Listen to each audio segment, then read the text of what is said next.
If people say yes, they're interested in the studies, we'll make arrangements for it. I always give them my phone number. That's intentional, and many times they'll give me their phone number or email, depends on the person's situation. But I want them to know that if they need to get a hold of me and change the appointment because they get sick or they got a work appointment or something else is going on, they can get in touch with me and we can change it. Now they know something. They realize this. When I give them my phone number, they know tomorrow they could call me back and say, hey, John, thought about it more, not interested. They know I know that, and I know they know that. But that builds, in my mind, more confidence and trust from them toward me, because they know they can get out of this if they want. I want them to have that choice, and I give it to them. If I am having this conversation of Ford with a woman, and we just sit next to each other in an airplane or in a meeting or whatever, and we're able to set up the meetings, I always make it clear to her that I will bring somebody with me. I will not be coming alone. I want her to feel comfortable about that. And I will even suggest to her that if you'd like to invite somebody else to sit in on the studies, they would be more than welcome.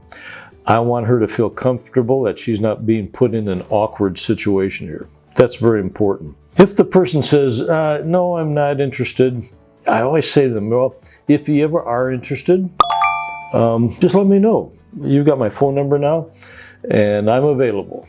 I'll be glad to get together with you anytime in the future.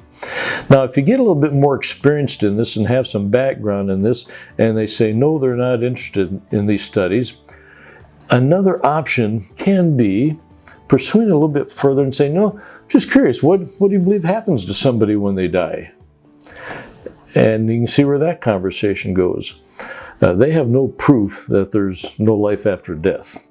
But I don't want to corner them or trap them, but maybe just some more questions will get them thinking about this more. And I've had people who said no at one point. They'll call me back sometime later and say, hey, John, I would like to go through those studies. It doesn't happen often, but it can happen. That's a very important part of this whole process with Dee. So I don't keep pushing. If people don't want to do this, we respect that. And that's actually very biblical. In this session about the questions, we've accomplished a number of things I'd like to mention. One, we have shown you how to show interest in other people, sincere interest, by beginning conversation with them about family and occupation, religious background, and then the discovery questions. We've made the offer. Now, not everybody's going to be interested, but if we have the opportunity, we have to make the offer to people. How can we not offer them to hear the good news if they're interested and open to it? We have not been pushy. We've not been aggressive in our manner of connecting with them, driving them off, offending them, or irritating them. We've left it up to them. And that's a very important part of this. It's respect. If they want to do this, we do it. If they're not interested, it's not going to happen. If they're not interested, we've left the door open to future possibilities. If you're ever interested, let me know. We can get back together. I'm available.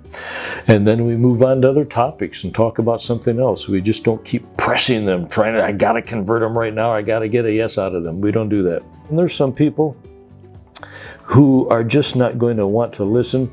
I like to think of this illustration. We've been called to be fishers of men. But when you go fishing, if you're a fisherman or a fisherwoman, do you expect to catch every fish in the lake or the river when you go out fishing? No, you're not going to. You're happy to get one or two or maybe a stringer full of them, but you're not going to catch all the fish. So don't take it personally when somebody's not interested. In fact, Jesus had people not interested in him. Do you remember they killed him? So don't be surprised when people reject you. You're just a messenger of him. And so if they don't like him, they're not going to like you. And then Paul ran into this. I just said when Paul was preaching, he said, but the Jews who refused to believe stirred up the other Gentiles and poisoned their minds against the brothers. That happened 2,000 years ago. That still happens today. So there will be some who just refuse to believe. They don't want to believe for any reason, whatever. And they'll even stir other people up. That's why I like this personal approach, sitting around somebody's table rather than public evangelism or public preaching, because of, if I'm out in the street trying to preach and I'm trying to reach you and there's 10 other people walking by, they can start a riot almost. And then Paul also said, but some of them became obstinate. They refused to believe and publicly maligned the way, so Paul left them. If you find somebody that just doesn't want to talk about this, just leave it, drop it. Maybe later in their life, something will happen that will help them open up more in their life. And let me close this part by saying in Matthew 7:6, Jesus made this statement. He said, do not give dogs what is sacred. Do not throw your pearls to pigs. If you do, they may trample them under their feet and turn and tear you to pieces. Was Jesus calling people pigs here? Of course not. Jesus was saying, if somebody's not ready to hear the gospel, don't force this on them. They have no appreciation for it right now. So give it time. Maybe something will happen where they will be more open. And if they don't like it and they say you're the one trying to force this on them, they could easily turn on you and attack you. It happens. Jesus gave us a lot of teachings as to how to work with people. And Ford just makes it so much easier. So just take it, do it, use it, and God will open some exciting doors in your life.